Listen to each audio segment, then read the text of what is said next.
2 பேருக்கு முக்கியமாக ஒரு வாழ்த்துக்களை சொல்லிவிட்டு ஒரு 2 வேண்டுகோள் இருக்குது. அதையும் இந்த மேடையில் உங்கள் சார்பாக நான் வச்சுட்டு உடனே கிளம்பிடுறேன்.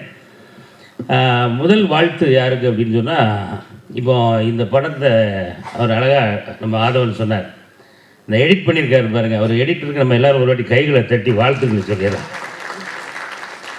ஆமாம், அதில் குறிப்பாக அவர் எடிட் பண்ணதிலே வந்து அந்த டைலாக் கரெக்டாக சொன்னார். அப்போது அறிவு இருக்கிறவங்களாம் எங்கே போவாங்க, டு தேட்டர் அப்படின்னு சொல்லி அதில் போட்டிருந்தார். அதை கவனிச்சிங்களா எல்லாரும்? ஆமாம், நம்மளெல்லாம் அறிவாளின்னு சொல்லி நம்பி அவர் எடிட் பண்ணியிருக்காரு. என்ன சொல்கிறீங்க? அதனால் அவர் கண்டிப்பாக கை தட்டியே ஆகணும். அடுத்து வந்து இந்த படத்தினுடைய தயாரிப்பாளர் அவர்கள் கண்டிப்பாக இன்னொரு வாட்டி நல்லா உற்சாகமாக ஒரு வாட்டி கைகளை தட்டி வாழ்த்திடலாம். ஏன்னா ஒரு புதுமுகம், ஒரு புது இயக்குனராக நம்ம அண்ணன் ராதாகிருஷ்ணன் அவர்களுக்கு வாழ்த்து சொல்லிடுவோம். ஏன் அப்படின்னா ஒரு புதுமுகமாக ஒருத்தர் இயக்கவும் செய்கிறாரு, நடிக்கவும் செய்கிறாரு. ஆனால் அவரை நம்பி பணம் போடணும்ல. நம்ம அதுக்காக பாவம் அவர் எத்தனை ஆண்டுகள் எத்தனை மாதங்கள் அவர் ஆஃபீஸ் முன்னாலேயோ வீட்டு முன்னாலேயோ அவர் நம்ம கார்த்திகை நின்றுப்பார் அப்படின்றது என் கண்ணு முன்னாடி வந்து போகுது. என்னென்ன ஆனால் இருந்தாலும் நீங்கள் அவர் மேலே வச்சுருக்கிற நம்பிக்கையை இந்த படத்தில் அவர் காப்பாற்றிட்டார் அப்படின்னு தான் நான் கண்டிப்பாக சொல்லுவேன். ஏன்னா அந்தளவுக்கு அவருடைய பெர்ஃபார்மன்ஸ் எல்லாம் ரொம்ப பிரமாதமாக இருக்குது. கார்த்திகை வந்து நீங்கள் எத்தனை பேர் கவனிச்சிங்க அப்படின்னு தெரில, ஒரு சாயலில் வந்து சிம்பு மாதிரியே இருக்கார், தெரியுதா? சில ஸ்டெப்லாம் போடும்போது அப்படி பார்க்கும்போதெல்லாம் அந்த 48 ஃப்ரேம்ஸில் அவர் வரும்போது சிம்பு மாதிரியே இருக்காப்புல, இருக்கா இல்லையா? அப்படி இப்போ தான் ஆதரவு யோசிக்கிறேன். இப்போ தானே விஜய்ன்னு சொல்லிட்டு வந்தேன், நீ வேற சிம்பு சொல்லிட்டு இருக்கு. அந்த மாதிரி உண்மையிலே ரொம்ப நல்ல டான்ஸு. தம்பி வாங்க, கொஞ்சம் முன்னாடி வாங்க. ஆமாம், நல்ல நடன திறமை உங்களுக்குள்ளே இருக்குது. ஆனால் கொஞ்சம் பதட்டம் இல்லாமல் அடுத்த படத்தை இன்னும் சிறப்பாக ஆடணும். எங்கே மொட்டை போட்டீங்களா? திருப்பதி நான் படம் முடிச்சிருக்கேன். திருப்பங்கள் வருது இப்போ. சரி, ஓகே. மொட்டை போட்டதுக்கு நிர்வாகம் பொறுப்பு இல்லை என்ன? அதனால் ரொம்ப அருமையாக ஆடியிருக்காரு. ரொம்ப அழகாக இருக்குது. நம்ம இந்த ட்ரெய்லர் பார்க்கும்போதே தெரிஞ்சது.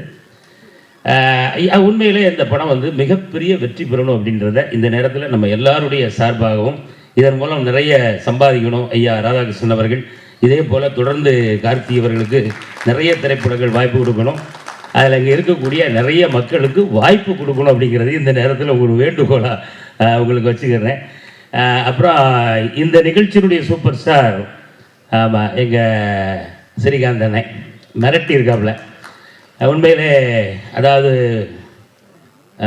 தாய் வந்து 8 அடி பாய்ஞ்சா குட்டி 16 அடி பாயும் ஒரு மாதிரி அண்ணன் 320 அடி தாவிருக்கீங்க.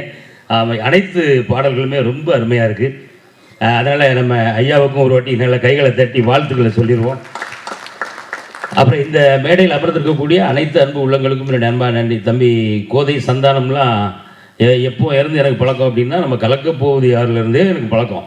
இன்னும் தம்பி விடாமல் போராடி இந்த படத்தில் தம்பி உனக்கு ஒரு நல்ல கேரக்டர் கொடுத்துருக்காரு நினைக்கிறேன் டேரக்டரு. நம்ம அவருக்கு எப்போவுமே நன்றியோடு இருந்துக்கேன். கண்டிப்பாக தொடர்ந்து நிறைய படங்களுக்கு நடிக்கிறோம். நான் கூட வந்த உடனே தம்பி எனக்கு போட்டியே நீ பயங்கர குண்டா இருக்கிப்பான்னு கேட்டேன். ஆனால் ஃப்ரேமில் பார்த்தப்பதான் தெரியுது நீ மட்டும் தனியாக தெரியுறதில்ல. அதனால் இதை மட்டும் உடம்பை குறைச்சி விடாது. அவன் சொன்னா இவன் சொன்னாலும் ஏதாவது சாப்பிட்டுக்கிட்டு உடம்பை குறைச்சிடாது. ஆமாம், அப்படியே மெயின்டைன் பண்ணுங்க. அடுத்து மஞ்சு, அப்புறம் அவங்க பேர் மேடம். வணக்கம் மேடம், கோப்புள்ளி சார். பேசவே தெரியாதுன்னா பயங்கரமாக நீங்கள் படிச்சிருப்பீங்க உங்களுக்கு. ஆங்கிலத்தில் அடித்து பட்டையை கிளப்புறீங்களே,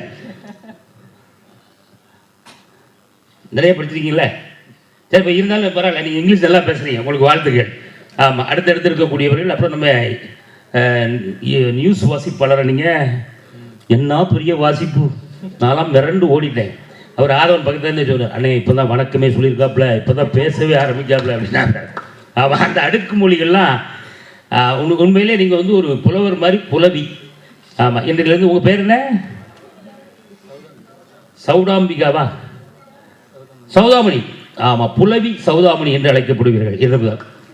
ஆமாம், அதே போல் இயக்குனர் கௌரவ அவர்களுக்கும் அடுத்தாப்பில் முக்கியமான மிகப்பெரிய திரைக்கதையினுடைய பிதா மகன், இந்தியாவிலேயே ஒட்டுமொத்த நம்ம இந்தியாவில் வந்து எவ்வளவு ஜனங்கள் எவ்வளவு கலைஞர்கள் இருக்காங்க, அதில் நம்பர் 1 இடத்துல திரைக்கதை அமைப்பில் நம்ம தமிழ்நாட்டை சேர்ந்த ஒரு இயக்குனர் அப்படின்னா ஐயா கே பாக்யராஜ் அவர்கள் நம்ம படத்துக்கு வாழ்த்த வந்ததே ஒரு மிகப்பெரிய வெற்றி அப்படின்னு சொல்லலாம். அதனால் நிர்வாகம் பொறுப்பல்ல, கண்டிப்பாக ஒரு மிகப்பெரிய வெற்றி பெறும் அப்படிங்கிறதுல எந்த சந்தேகமும் இல்லை. அதனால் மீண்டும் ஒரு முறை அந்த டீமை வாழ்த்திடலாம். அப்புறம் ஏதோ ஒரு வேண்டுகோள் சொன்னீங்க அப்படின்னா அந்த ஒரே ஒரு வேண்டுகோள், முடிஞ்சா பண்ணுங்க, முடியலன்னா விட்டுருங்க. என்ன அண்ணாச்சி சொல்லிட்டு போயிட்டாருன்னு சொல்லி அதுக்காக முயற்சி பண்ண வேண்டாம். இங்கே இல்லை, ஏன்னா அந்த மேடையில் வரும்போது எல்லாருக்கும் வந்து நீங்கள் வந்து சால்வை போடுறீங்களே, இந்த சால்வையை வந்து ஏன் ஒரு டவலாக மாற்றக்கூடாது? ஏன்னா இதை வச்சு ஒன்றுமே பண்ண முடியல. நான் வீட்டில் ஒரு 1700 சாலுக்கு மேலே இருக்குது, இதை என்ன பண்ணலாம்? சரி, நான் ஒரு நாள் டிரைவர் தம்பி கூப்பிட்டு சொன்னேன், நீங்கள் வாங்க இந்த சாலை பூரா வண்டியில் ஏற்றுங்க, இந்த ரோட்டு ஓரமாக பாவம் குளிரில் இருக்கவங்ககிட்ட பூரா ஆள் கொண்டு கொடுப்போம் அப்படின்ட்டு நான் நின்ன உடனே, ஏன்னா நான் இந்த வெள்ளம் அந்த டைம்லாம் சாப்பாடு கொடுத்தோம்னா நம்ம வண்டியை பார்த்தோன்னே சோறு வருது போல் இருக்கு அப்படின்னு சொல்லிட்டு டக்குன்னு எல்லாம் அலர்ட் ஆகி எழுந்திரிச்சாங்க.